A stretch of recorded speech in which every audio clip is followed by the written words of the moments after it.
Turma do propósito, e aí, meu irmão, o Evangelho do Senhor Jesus, segundo escreveu Mateus, capítulo de número 6. Nós estamos aqui no Sermão da Montanha, Sermão do Monte, ou as Bem-aventuranças, a maior mensagem de Jesus registrada.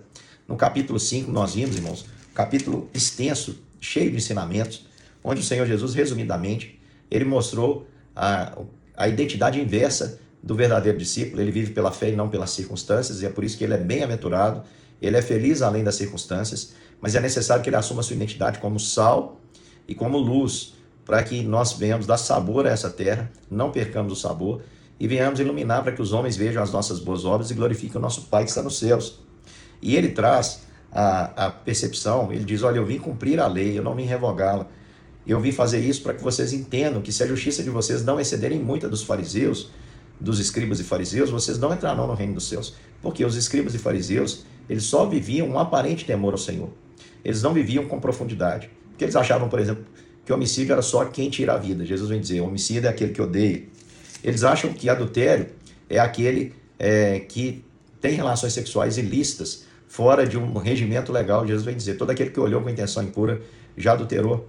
Adultério também, o Senhor Jesus disse, que acontecia quando um homem, por um motivo fútil, mandava sua mulher embora e ela era possuída por outro.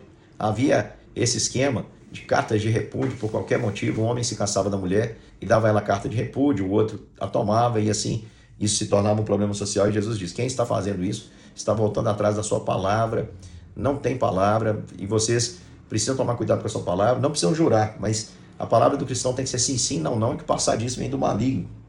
E ele vem dizer, vocês ouviram até agora, olho por olho, dente por dente, eu porém vos digo, não resista ao perverso.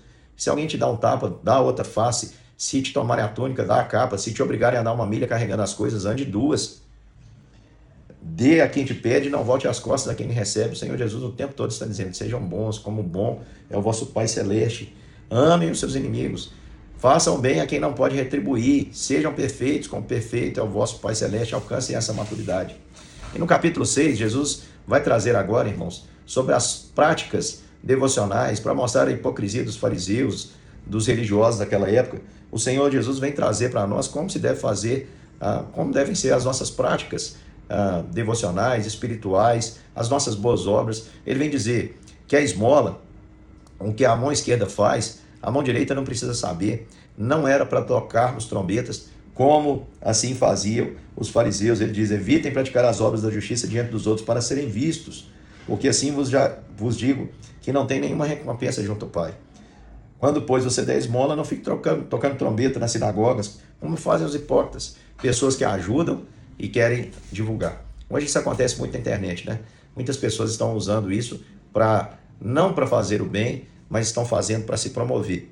Estão fazendo bem, mas querem, no fundo, no final de tudo, se promover e não ajudar o próximo. E Deus não se agrada disso. A oração, Jesus diz, não sejam como os hipócritas que gostam de orar em pé, nas esquinas, a fim de serem vistos pelos homens. Eu conheço gente que só gosta de orar quando é convidado na igreja. Meu irmão, se você vive assim, você é um hipócrita. O seu relacionamento com Deus deve acontecer fora também do ambiente em que as pessoas estão enxergando. O texto vai nos dizer, entra no teu quarto e fechada a porta, orará o teu Pai que está em secreto. Não é, meu irmão, fechar uma porta, literalmente, mas é entrar em oração no seu íntimo com o Senhor. Muitas vezes nós precisamos desse tempo, eu e Deus. Eu não sei onde que é o quarto, onde é que você fecha a porta do seu quarto. Cada um de nós escolhe um local mais apropriado para orar, para ter o seu a sós com o Senhor. O meu é aqui no meu escritório, quando eu preciso falar com o Senhor, às madrugadas, nas minhas orações, eu procuro esse cantinho aqui para falar com Deus, mas não é um cantinho literal, meu irmão. É você orar entendendo que a sua oração não é uma performance para os homens olharem e falarem assim, como ora bonito fulano, né? A sua oração não é um discurso, as suas palavras não impressionam a Deus, Deus não olha os seus erros gramaticais. Também, meu irmão, Deus não cronometra a sua oração, achando que por muito falar você vai ser ouvido. Deus pesa o seu coração. O jejum, ele diz, não sejam como os hipócritas, que quando jejuam fazem questão de fazer cara de fome. Jesus está dizendo, unge a cabeça, lava o rosto. Se fosse nos nossos dias, Jesus ia falar, passa um perfume, dá uma maquiagem, minha irmã, homem, penteia o cabelo, e ninguém precisa saber que você está jejuando, somente Deus. Porque o jejum, meu irmão, preste atenção, não é como as pessoas pensam, uma troca com Deus. O jejum, ele é um símbolo de dependência. Eu estou dizendo para Deus que o alimento nessa situação, nada pode fazer para mim. Não é a minha força, não é a minha energia que vai resolver, mas eu preciso da intervenção do Senhor. É um atestado de dependência do Senhor. Olha, quem faz a obra de Deus para aparecer diante dos homens já recebeu sua recompensa por completo. O aplauso humano, que é passageiro, é estéril. Mas quem faz em secreto, a Bíblia diz que recebe galardão do Pai, cuja aprovação ela vai ecoar na eternidade. Olha só, e aqui, meu irmão, o Senhor Jesus, ele vai ensinar a oração. Ele vai dizer, e quando orarem, vocês vão orar assim: Pai nosso, que estais nos céus, santificado seja o teu nome, venha o teu reino, seja feita a tua vontade, assim na terra como no céu. Os irmãos conhecem essa oração. Aqui, meus irmãos, dá um amplo estudo. Nós teríamos que gastar aqui muito tempo para detalhar cada aspecto dessa oração. Só quero dizer para você o seguinte: primeiro, essa oração não é uma oração para ser repetida como palavras soltas, mas é uma oração modelo. Aqui traz a natureza.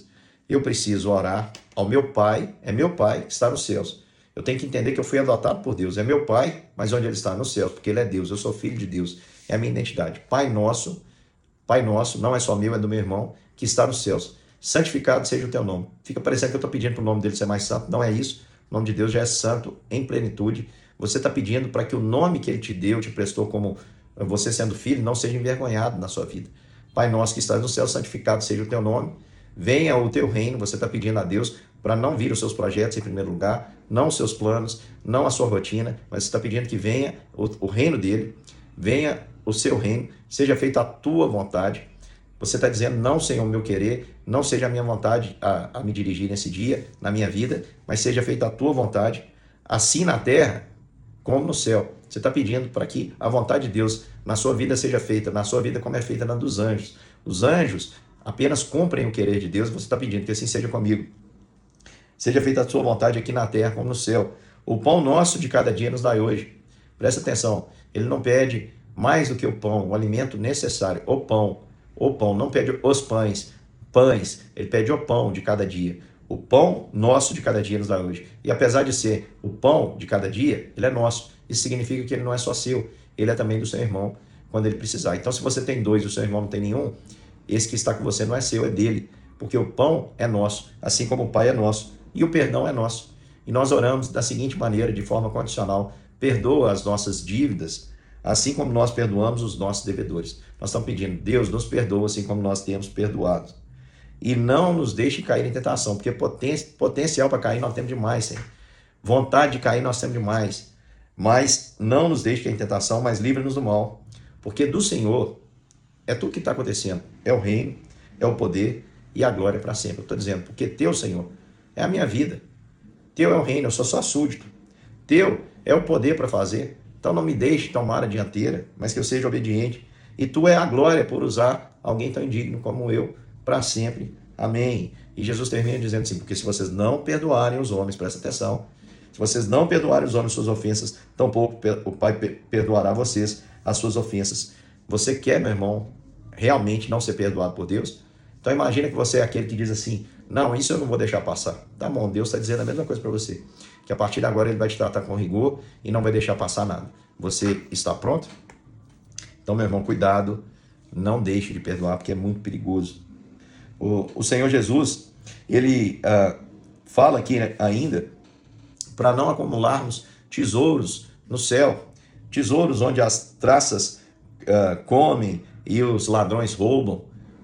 Aliás, não acumularmos tesouros na terra, onde os ladrões roubam, as traças comem, mas devemos acumular tesouros no céu. E como é que a gente acumula tesouro no céu? Meu irmão, só tem uma maneira, só tem uma forma de levarmos o tesouro para o céu. Sabe como é?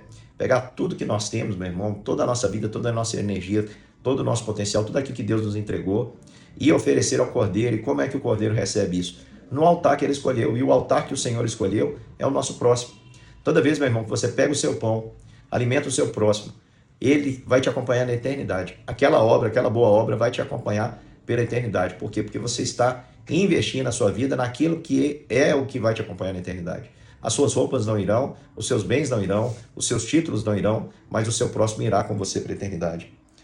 O Senhor Jesus vem dizer assim, os olhos são a lâmpada do corpo. Se os seus olhos forem bons, todo o seu corpo será luminoso. Mas se os seus olhos forem maus, todo o seu corpo estará em trevas. Então, caso a luz que há em ti seja trevas, que grandes trevas serão. Deus te deu olhos, meu irmão, para você olhar o mundo na perspectiva correta, com um olhar de amor, com um olhar de graça, com um olhar de misericórdia. Mas agora, se os seus olhos forem maus, pode ter certeza, tudo isso que poderia ser uma bênção será uma maldição, e que grandes trevas serão. Nós temos potencial, meu irmão, para amar, para cuidar, para parecer com Jesus. Mas se nós usarmos, irmãos, de tudo isso para darmos lugar à nossa perversidade humana, que grandes trevas serão, que grande estrago nós faremos. O Senhor Jesus deixa claro para dizer o seguinte: para que a gente possa, de fato, ser bom, os nossos olhos, a nossa maneira de enxergar o mundo precisa ser pura. Nós precisamos realmente decidir a quem servimos, se é o Senhor ou a nós mesmos. Não dá para servir a dois senhores, não dá para servir o Senhor, o verdadeiro tesouro, e as riquezas. E o capítulo 6 de Mateus vai terminar com aquela parte clássica, conhecida por quase todos os cristãos.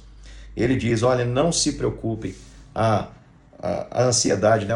O trecho que fala sobre a ansiedade: não fiqueis ansiosos, não se preocupem com a sua vida quanto ao que irão comer, e nem ao corpo quanto ao que irão vestir. Ele está dizendo: não gastem a sua vida se preocupando em adorar essas coisas, acumular essas coisas, que ladrão rouba, que traça come.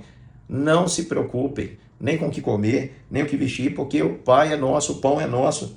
Observem as aves dos céus, não semeiam, não colhem, não tem celeiro, mas nenhum passarinho morre de fome solto. Você já viu algum passarinho solto morrer de fome, meu irmão? Eu nunca vi. Já vi morrer em gaiola, mas solto não, porque o Pai sustenta. O Senhor ainda diz: e porque se preocupa com o que vão vestir, olha os lírios do campo, que Deus tem o capricho de fazer florescer onde ninguém vai colocar o olho. Ele faz essa bela planta, essa bela flor brotar, e ela murcha. Deus faz isso apenas para revelar a sua glória. Se Deus trata assim aves e trata assim o lírio do campo, meu irmão, por que você acha que ele não vai tratar você de melhor forma? Ora, se Deus veste assim a erva do campo, que hoje existe, amanhã lançada no forno, não fará muito mais com vocês, homens de pequena fé, porque ele deu seu filho? Portanto, não se preocupem, dizendo que comeremos, que beberemos, com que nos vestiremos, porque é quem não tem pai, quem não entende a paternidade de Deus, é que procura essas coisas. O Pai de vocês está no céu e sabe que vocês precisam de todas elas. Mas busquem em primeiro lugar. O que é primeiro lugar? Primeiro lugar. O que é primeiro lugar? Primeiro lugar, irmãos. Não tem conversa. Busquem em primeiro lugar o reino de Deus e a sua vontade. E todas essas coisas que vocês precisam serão acrescentadas. Não se preocupem com o dia de amanhã, porque o amanhã trará os seus cuidados. Basta o dia o seu próprio mal. Jesus está dizendo: olha só, preste atenção. Não fique preocupado com o dia de amanhã, porque amanhã o mal está aí, virá o mal, mas vocês têm Pai. Jesus está dizendo aqui: todo dia, meu irmão, você vai ter problema. Todo dia você vai passar por lutas. Todo dia pode ser um dia mau. Basta o dia o seu próprio mal. Não se ocupe com o mal de amanhã. Basta o dia, naquele dia, nos problemas que você enfrentar, Deus trará os seus cuidados. Basta o dia o seu próprio mal. Basta o dia o seu próprio mal. Deus te abençoe, meu irmão, que você possa absorver os ensinamentos. São muitos ensinamentos diferenciados, mas que você possa buscar o seu Deus em secreto, na oração, no jejum, nas boas obras, e o teu Pai que vem em secreto, ele vai te recompensar. Que a riqueza não seja o Senhor da sua vida. Não decida ser guiado por coisas. Quem assim é guiado são as pessoas mais pobres do mundo, porque só tem dinheiro, só tem coisas. E não ande ansioso, porque o Pai conhece e sabe de todas as suas necessidades. Que Deus te abençoe, meu irmão, que você busque em primeiro lugar o reino, experimente esse cuidado de Deus, essa paternidade efetiva de Deus sobre a sua vida em todos os sentidos. Que Deus te abençoe e até amanhã para mais um capítulo das Escrituras.